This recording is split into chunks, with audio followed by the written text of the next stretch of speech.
It takes a lot of imagination to be a good photographer. You need less imagination to be a painter because you can invent things.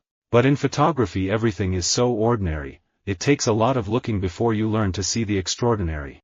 Landscape photography is the supreme test of the photographer, and often the supreme disappointment.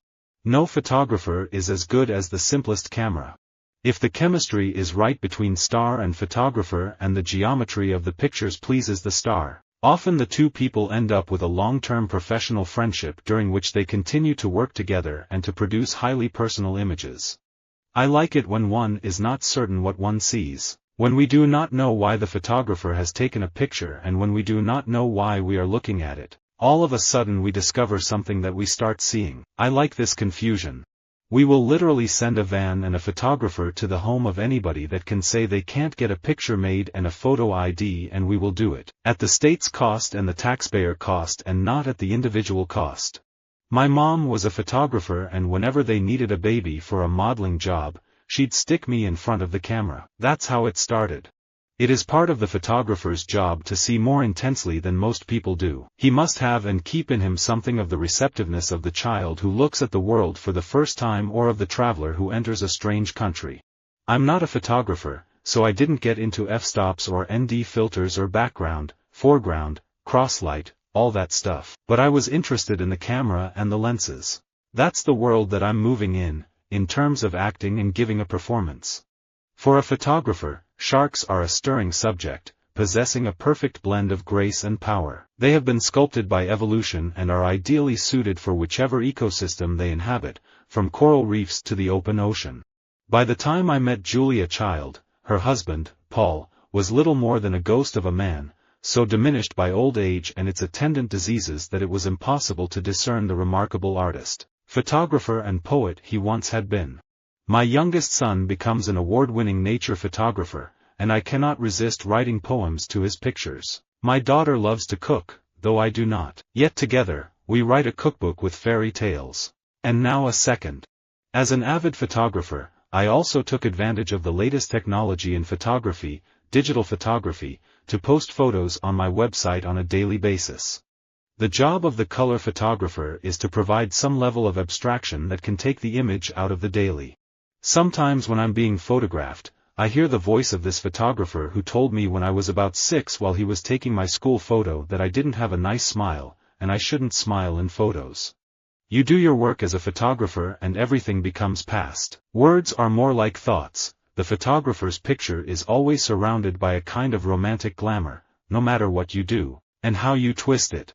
What you need to be a good photographer is an overwhelming curiosity and a good digestion. Sometimes you feel blessed with curiosity, sometimes you feel cursed with it. My first big job was an Abercrombie Fitch campaign, but my mom wouldn't let me skip school for it, so I missed half of the shoot. When we got there, we realized Bruce Weber was the photographer.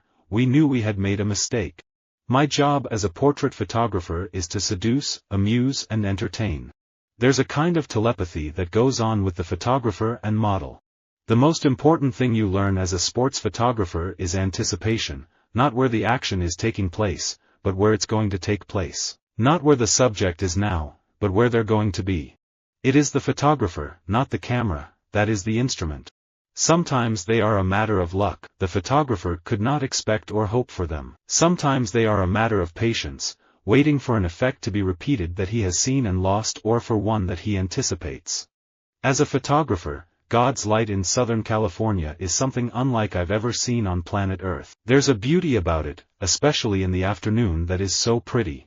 I went on tour with the Rolling Stones in 1972 for 2 or 3 cities, and in 1975, I was the tour photographer for the Rolling Stones. I hung onto my camera for dear life, because it scared the hell out of me. I am a professional photographer because it is the best way I know to earn the money I require to take care of my wife and children. Anybody can be a great photographer if they zoom in enough on what they love. My dad's a photographer, and my sister is a writer and a poet. My little brother is a mandolin player, he's a bluegrass musician. It's always been a part of the family. I do have my own personal convictions and values, and I live by those. But as an artist, as a portrait photographer, my job is to tell the truth and to capture someone's spirit on a certain day. And it's never the whole truth, it's the truth I experience in a very intense and intimate fashion. I hope to stay unemployed as a war photographer till the end of my life. Within every man and woman a secret is hidden, and as a photographer it is my task to reveal it if I can. You have to assume that everything you do is public knowledge. Everything, because now everyone is a reporter. Everyone is a photographer. Whether he is an artist or not, the photographer is a joyous sensualist, for the simple reason that the eye traffics in feelings, not in thoughts. I'm a married gay man, so you might think that I appreciate the government forcing a Christian baker or photographer or florist to act against their religion in order to cater, photograph, or decorate my wedding. But you'd be wrong. A government that can force Christians to violate their conscience can force me to violate mine. In America, the photographer is not simply the person who records the past, but the one who invents it. My mom's an artist in every way. She's a painter, a photographer. She's a wanderer, always searching, always seeing. I guess you could say my mom gave me her eyes. Everyone with a cell phone thinks they're a photographer. Everyone with a laptop thinks they're a journalist. But they have no training, and they have no idea of what we keep to in terms of standards, as in what's far out and what's reality. And they have no dedication to truth. The painter constructs, the photographer discloses. People are so wonderful that a photographer has only to wait for that breathless moment to capture what he wants on film. I'm an amateur photographer, apart from being a professional one, and I think maybe my amateur pictures are the better ones. I understood that synergistic dance between photographer and object, muse, if you will, model, whatever you call us. It's that silent language of communication, like being psychic with each other. You know, my dad wasn't a photographer or filmmaker by profession, but on Sundays, he would take pictures of me and my family or his pals horseback riding, and it was a means of communication and affection, a means of not being so dysfunctional with each other. Every other artist begins with a blank canvas, a piece of paper. The photographer begins with the finished product. I myself was a wedding photographer when I was, 16. I'm not a serious photographer like many of my contemporaries. That is to say, I am serious about not being serious. The thing that makes writing so difficult is you don't have the element of serendipity. At least with a photograph, you can set up the camera, and something might happen. You might be a lousy photographer, but you can get a good picture if you just take enough of them. I never wanted to be called an artist. I wanted to be called a photographer. My mom was a medical photographer, but on the side, she did a before and after glam photography business in the house. She would do makeup and hair, and I was her assistant. I'm married to Kevin, a photographer whose career has put him on the campaign trail with presidential candidates and sent him on assignment to far-flung places for long periods of time. It was sometimes rough when our children were small, and I was beginning to write in earnest. It wasn't until my girlfriend, photographer Jennifer Rivero, took hundreds of pictures of me as I recovered from my amputations that things started to change.